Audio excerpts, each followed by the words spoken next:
तो आरबीआई ने recently UPI से रिलेटेड बहुत सारे अनाउंसमेंट किए हैं लास्ट 2-3 महीने में। तो आज उनके हम बारे में बात करेंगे। जो सबसे पहला है, जो कि ऑलरेडी न्यूज़ में चल रहा है कि भाई यूपीआई को वो क्रेडिट कार्ड से लिंक करने वाले हैं। दूसरा होता है यूपीआई लाइट, जो कि यूपीआई वॉलेट की तरह काम करेगा। और तीसरा है बियॉन्ड बॉर्डर बिल पेमेंट। तो ये 3 अनाउंसमेंट अभी रिसेंटली फिनटेक ग्लोबल समिट में किए हैं आरबीआई के गवर्नर ने।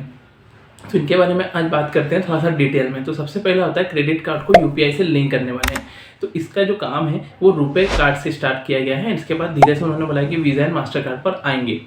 तो रुपए कार्ड में भी 3 बैंक हैं जिन्होंने ऑलरेडी ये सिस्टम अडॉप्ट कर लिया है। इन पायलट बेसिस पर उन्होंने चालू भी कर दिया है, जिसमें पीएनबी, यूनियन बैंक और इंडियन बैंक, ये 3 बैंक हैं जिन्होंने ये काम चालू कर दिया है। इनके जो क्रेडिट कार्ड यूज़र्स हैं वो यूपीआई से अपने क्रेडिट कार्ड को लिंक कर सकते हैं। तो क्रेडिट कार्ड से यूपीआई को लिंक करने का इंटेंशन क्या है? तो अभी क्या होता है कि मान लो आपको यूपीआई को लिंक करना है, तो आपके पास सेविंग अकाउंट होना जरूरी होता है। आपके पास डेबिट कार्ड होगा, उसी से आप लिंक कर सकते हो।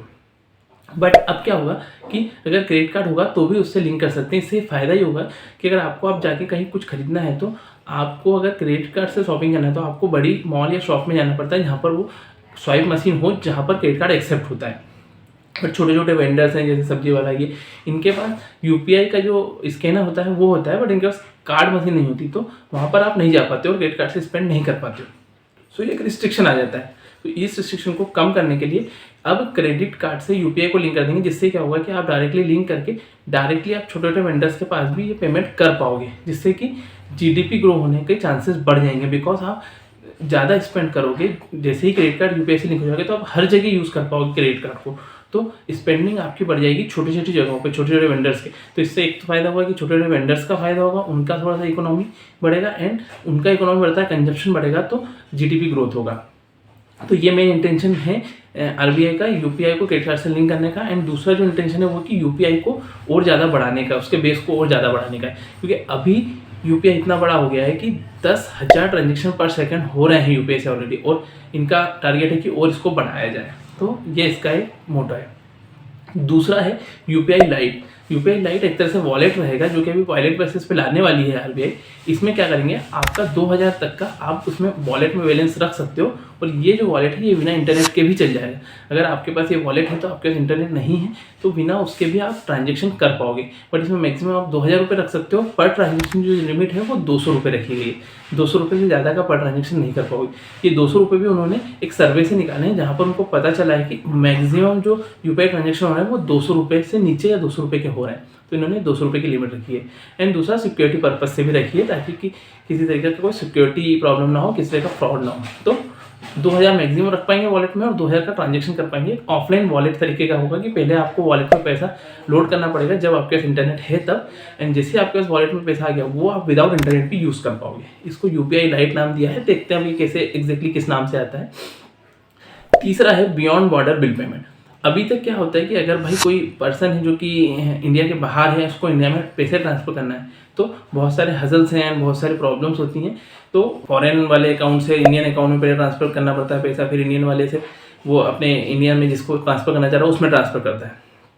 अब अगर बियॉन्ड बॉर्डर बिल पेमेंट का सिस्टम आ जाएगा तो वो डायरेक्टली वहाँ के अकाउंट से इंडिया के अकाउंट में ट्रांसफ़र कर पाएगा, एंड इससे ट्रांजेक्शन्स बहुत ईजी हो पाएंगे, फॉरेन ट्रांजेक्शन्स जो होते हैं।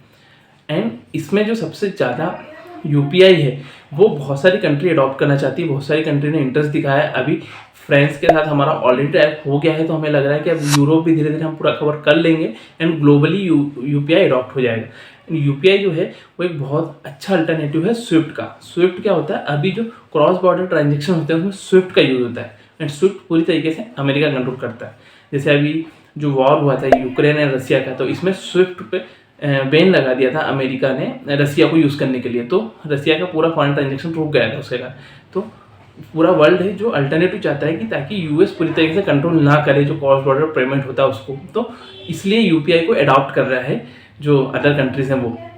तो धीरे धीरे ये दूसरी कंट्री अभी अडॉप्ट कर रही है, धीरे धीरे हम वर्ल्ड वाइड पहुँच जाएंगे यूपीआई के थ्रू। एंड इसके अलावा यूएस जो है वो इसीलिए यूपीआई को थोड़ा सा हेट करता है, एंड ऑलरेडी यूएस जो है उसको, उसकी गवर्नमेंट को गूगल ने ऑलरेडी सजेस्ट कर दिया है कि हमें भी एक यूपीआई जैसा पेमेंट सिस्टम बनाना चाहिए। मतलब यूपीआई पेमेंट सिस्टम गूगल भी एक्सेप्ट कर रहा है कि बहुत ही स्ट्रांग है। तो यूपीआई इस तरीके से पूरी दुनिया में फैल रहा है हमारा। एंड अगर ये वीडियो अच्छा लगा हो तो ज़्यादा से ज़्यादा लोगों के साथ शेयर करें और बताएं कि भाई हमारे इंडिया का यूपीआई है जो कि बहुत सारी कंट्री में जा रहा है, वर्ल्ड वाइड जा रहा है। एंड अगर इसी तरह के वीडियो देखना है तो मेरे चैनल को सब्सक्राइब करके बेल आइकन जरूर दबा दीजिए।